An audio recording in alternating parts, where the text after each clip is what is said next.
नमस्कार दोस्तों, मैं भूपेंद्र कुमार सैनी आपके अपने यूट्यूब चैनल ज्ञान विविधे शिक्षा में स्वागत करता हूं। जैसा कि दोस्तों हम क्या कर रहे थे कि एक टॉपिक हमने लिया था जिसके तहत हमने भारत में अंग्रेजों का प्रवेश देखा था। क्या देखा था? भारत में अंग्रेजों का प्रवेश। पिछला थोड़ा आपको रिवाइज करवा दूं। भारत में अंग्रेजों का प्रवेश तो अगर मान सकते हैं 1715 के बाद में 1717 के अंदर आपका जो फर्रुखसियर है, कौन? फर्रुखसियर। इससे क्या अंग्रेज प्राप्त करते हैं? दस्तक पत्र प्राप्त करते हैं।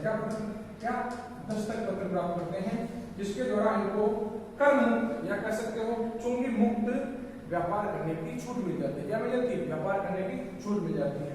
फिर आप देखते हैं 1757 का प्लासी का युद्ध बहुत इंपॉर्टेंट इफेक्ट डालता है। प्लासी का युद्ध होता है। प्लासी का युद्ध आपका अंग्रेज सेनापति लॉर्ड क्लाइव और सिराजुद्दौला। कौन होता है? सिराजुद्दौला।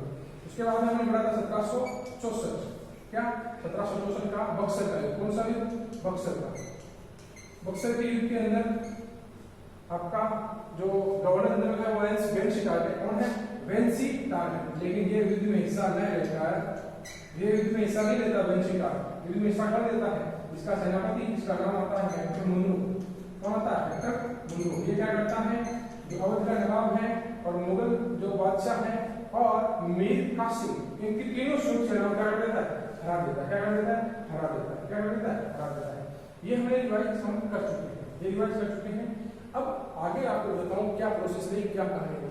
1764 के अंदर वेंसी टारगेट अब देखना। 1765 के अंदर, कब? 1765 के अंदर 64 हमने बात कर ली थी। 1765 कब? 1765। 1765 की बात करें तो वापस क्या करता है? जो क्लाइव है, वो वापस इंडिया आता है। कौन आता है? क्लाइव। वापस इंडिया आता है एक बार क्लाइव। कौन आता है? क्लाइव। और क्या करता है? जो मुगल बादशाह है उससे संधि करता है। क्या करता है? संधि करता है। कौन संधि? इलाहाबाद की संधि। कौन संधि? इलाहाबाद की संधि। कौन सी संधि? इलाहाबाद की संधि। इसके तहत होता क्या है? लॉर्ड क्लाइव क्या करता है कि आप युद्ध में तो हार चुके हैं, अब क्या दें आप क्या करें? जो युद्ध में हानि हुई है, हमें अंग्रेज कहते हैं कि युद्ध में हानि हुई है। क्या हुई है? जो हानि हुई है उसका हर्जाना आप दें, यानी 50 लाख रुपए से मांगता है। कितने? 50 लाख रुपए। ये जुर्माना राशि देनी होती है उनके नवाब को। किसको देनी होती है? उनके नवाब को। ये देनी पड़ती है 50 लाख जुर्माना राशि। दूसरी इसके अंदर शर्त रखी जाती है, जो आपके बंगाल, बिहार और आपका उड़ीसा, बंगाल, बिहार, उड़ीसा, इन तीनों की जमींदारी क्या कर दी जाती है कि जो आपका नवाब है उससे छीन ली जाती है। बंगाल के नवाब से छीन ली जाती है और बदले में उसको 26 लाख रुपए, यानी मुगल बादशाह से छीन ली जाती है। बंगाल से मुगल बादशाह छीन ली जाती है, ये जमींदारी इससे छीन ली जाती है और बदले में उसको क्या कर दिया गया कि 26 लाख आपको क्या मिलेंगे? वार्षिक मिलेंगे। क्या मिलेंगे? 26 लाख आपको वार्षिक मिलेंगे। लॉर्ड क्लाइव ये संधि कर देता है। किसके साथ? इनके साथ। ठीक है। तो ये 1765 के अंदर बता रहा हूं मैं आपको, ये चीजें होती हैं। बंगाल, बिहार और आपका उड़ीसा, इनकी जमींदारी इनसे जा चुकी है। क्या जा चुकी है? जमींदारी जा चुकी है। 1765 का काल पूरा हो गया। अब बीच के अंदर कई प्रकार की घटनाएं हुई, लेकिन आज हम एक इंपॉर्टेंट टॉपिक शुरू करेंगे, जिसको कह सकते हो आप 1857 की क्रांति। कौन सी? 1857 की क्रांति। अगर बात करें 1857 की क्रांति की बात, तो इसको हम 3 स्टेप में समझेंगे। कितने स्टेप समझेंगे? 3 स्टेप में। कैसे सर? देखिएगा 3 स्टेप इसका हम सनों में लेंगे। किस पे लेंगे? सनों पर। कैसे? एक 1740 से 1765 का काल। कितने का? 1740 से 1765 का काल।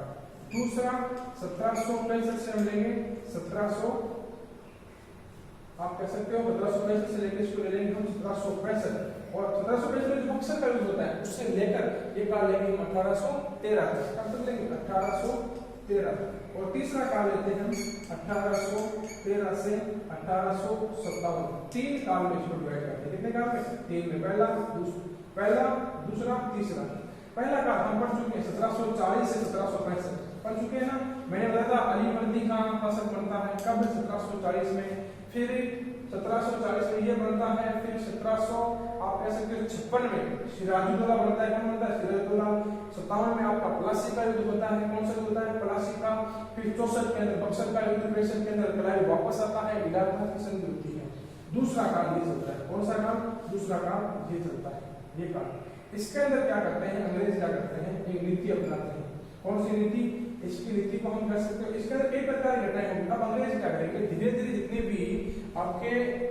भी प्रकार के क्या करते हैं, ये जमींदारी है या कह सकते हैं जितने तालुके हैं, उनके साथ क्या करते हैं, सहायक संधि करते हैं। क्या करते हैं? सहायक संधि करते हैं। क्या करते हैं? सहायक संधि। क्या करते हैं? सहायक संधि। और इस काल में सहायक संधि करता कौन है? वेलेज़ली। कौन करता है? वेलेज़ली। आपने पढ़ा था, आता भी होगा आपको, वेलेज़ली। ये क्या करते हैं, ये कहते हैं कि भाई जितने भी बाकी जो जागीरदार हैं या कह सकते हो जितने भी आपके रियासत हैं या कह सकते जितने भी प्रदेश हैं, उनको क्या प्रांत, उनको क्या करते हैं कि कहते हैं कि हम आपके राज्य को, आपके प्रांत को क्या करेंगे, जो पड़ोसी राज्य हैं उनसे हम सुरक्षा करेंगे। क्या करेंगे? पड़ोसी राज्यों से क्या करेंगे? सुरक्षा करेंगे। और उनके बदले में क्या करते हैं? सहायक संधि कर देते हैं। क्या कर देते हैं? सहायक संधि कर देते हैं। और ये क्या कर देते हैं, एक फरमान जारी कर देते हैं या कह सकते हो कि कह देते हैं कि आपको सेना रखनी होगी वहां पर। क्या रखनी होगी? सेना रखनी होगी। तो ये क्या कहलाती है? सहायक संधि कहलाती है। क्या कहलाती है? सहायक संधि कहलाती है। और इसको, इस काम कहते हैं हम पार्थक्य संधि। क्या कहते हैं? पार्थक्य संधि। क्या कहते हैं? पार्थक्य संधि। यहाँ तक तो ठीक था अंग्रेजों का सिस्टम, लेकिन यहाँ इस संधि के अंदर अंग्रेज गड़बड़ करना शुरू कर देते हैं। अंग्रेज क्या कर देते हैं, अब अपने पावर को एक्सप्रेस करें, इसको अपने पावर को यानी शक्ति प्रदर्शन करते हैं। क्या करते हैं? शक्ति प्रदर्शन करते हैं। क्या करते हैं?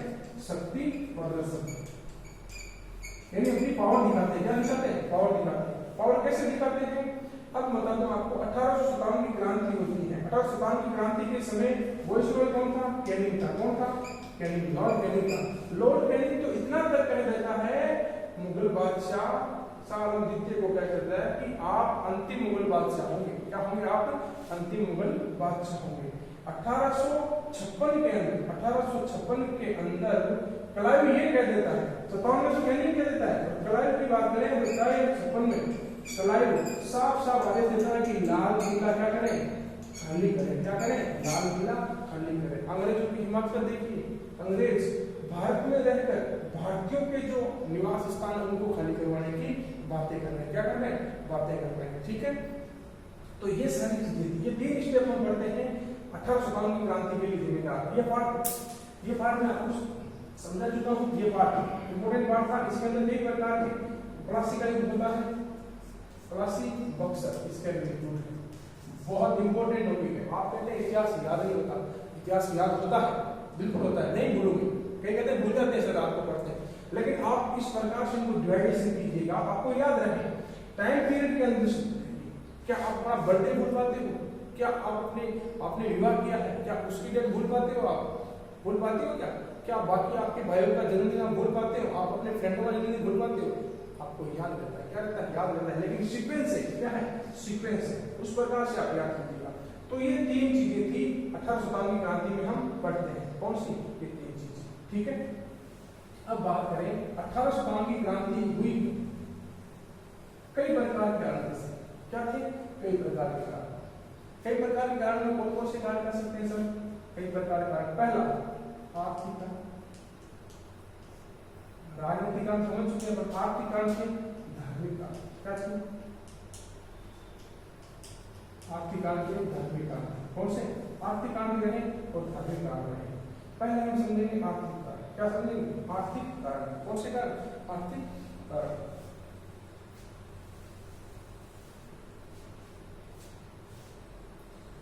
आर्थिक कारण की बात करें तो 1793 ईस्वी में, कब? 1793 ईस्वी में लॉर्ड कॉर्नवालिस, ये भारत का जमींदार बना, सॉरी भारत का गवर्नर जनरल बनता है। कौन? लॉर्ड कॉर्नवालिस भारत आता है। और अब 3 प्रकार की प्रथाएं। क्या? एक तो स्थायी बंदोबस्त, स्थायी बंदोबस्त। दूसरी प्रथा रेंट वाली। कौन सी प्रथा? रेंट वाली। तीसरी प्रथा महल वाली। कौन सी प्रथा? महल वाली। ये 3 प्रथाएं हैं आर्थिक कानून में, इंपॉर्टेंट समझिएगा। इनको अर्थ नहीं पता होता है, कई लोग नहीं जान पाते हैं। आज समझाऊंगा अच्छे से, समझ में अच्छे से आएगा। अब देखो स्थायी बंदोबस्त लाता कौन है? कॉर्नवालिस। कौन लाता है? कॉर्नवालिस। क्या होता है इसको यहाँ समझिएगा। मैं समझा देता हूँ आपको, इस बार स्थायी बंदोबस्त समझाऊंगा फिर, ठीक है आपको। तीनों पता है एक साथ समझाने की कोशिश करूंगा। मान लीजिएगा ये खेत है, क्या है ये खेत है, क्या है खेत है, ये खेत में मान लीजिएगा ये किसान है, क्या है ये किसान है, यहाँ क्या है जमींदार, क्या है जमींदार, और यहाँ अंग्रेज होता है, ये अंग्रेज, ये कौन है अंग्रेज, कौन है अंग्रेज। अब क्या होता था, लाल कांग्रेस को आया तब क्या हुआ, इसने क्या किया कि यहाँ आकर क्या किया, जो ये जमीन है इसका मालिक ये जमींदार है, कौन है ये जमींदार, जमींदार, और ये कौन है कृषक किसान, कौन है कृषक या किसान। स्थायी बंदोबस्त पढ़ रहे, ध्यान देना, स्थायी बंदोबस्त, स्थायी बंदोबस्त पहली पढ़ता आर्थिक कानून में है, ध्यान देना आर्थिक कानून, कौन से कानून है आर्थिक कानून, लिख चुका हूँ पहले, लिख देता हूँ कहीं को समझने क्या पता है। आर्थिक कानून में पहला पढ़ता स्थायी बंदोबस्त, स्थायी बंदोबस्त के तहत हुआ क्या, ये कृषक थे, ये जमीन की कृषक है, और ये क्या है जमींदार, क्या है जमींदार। अंग्रेज क्या कर देते हैं, इन जो जमीन है इस जमीन का मालिक किसको लिख कर देते हैं, कृषक किसको जमींदार को, कि भाई तू जाने तेरा काम है, इस जमीन का मालिक कौन होगा जमींदार होगा। और जमींदार भी कह दिया कि तेरे को ये पट्टा कितने साल तक 20 साल, जमीन का मालिक किस साल बनाया, जमीन का मालिक कौन है यहाँ पे देखना जमींदार है, कौन है जमींदार है। 20 साल के लिए इसको मालिक बना दिया गया, क्या कर दिया गया इसको 20 साल के लिए इसको मालिक बना दिया गया, ठीक है। इसके तहत हुआ क्या कि जमींदार में कहा गया है कि तू राजस्व इस जमीन से क्या प्राप्त होगा, राजस्व, क्या प्राप्त होगा राजस्व, ये लाके तू किसान से ले, और तू जमींदार का किसान से ले, और तू पहुंचा हमारे पास, किसके पास पहुंचा हमारे पास, कितने साल के लिए 20 साल के लिए, कितने साल के लिए 20 साल के लिए। राजस्व यहाँ पर निर्धारित है, राजस्व क्या है निर्धारित, यानी जो भी है मान लीजिएगा 1/20 है, 4 कितने भी है वो निर्धारित है, क्या है निर्धारित। तो ये स्थायी बंदोबस्त है, स्थायी निर्धारित है, क्या है निर्धारित है। तो ये पहले पढ़ता होती है आपकी स्थायी बंदोबस्त। अब इसी के अंदर आपको समझा देता हूँ क्या देखिएगा, दूसरी प्रथा, दूसरी प्रथा की बात करें, दूसरी प्रथा की बात करें तो वापस वही चीजें देखिएगा, रैयत वाली प्रथा, कौन सी प्रथा रैयत वाली प्रथा,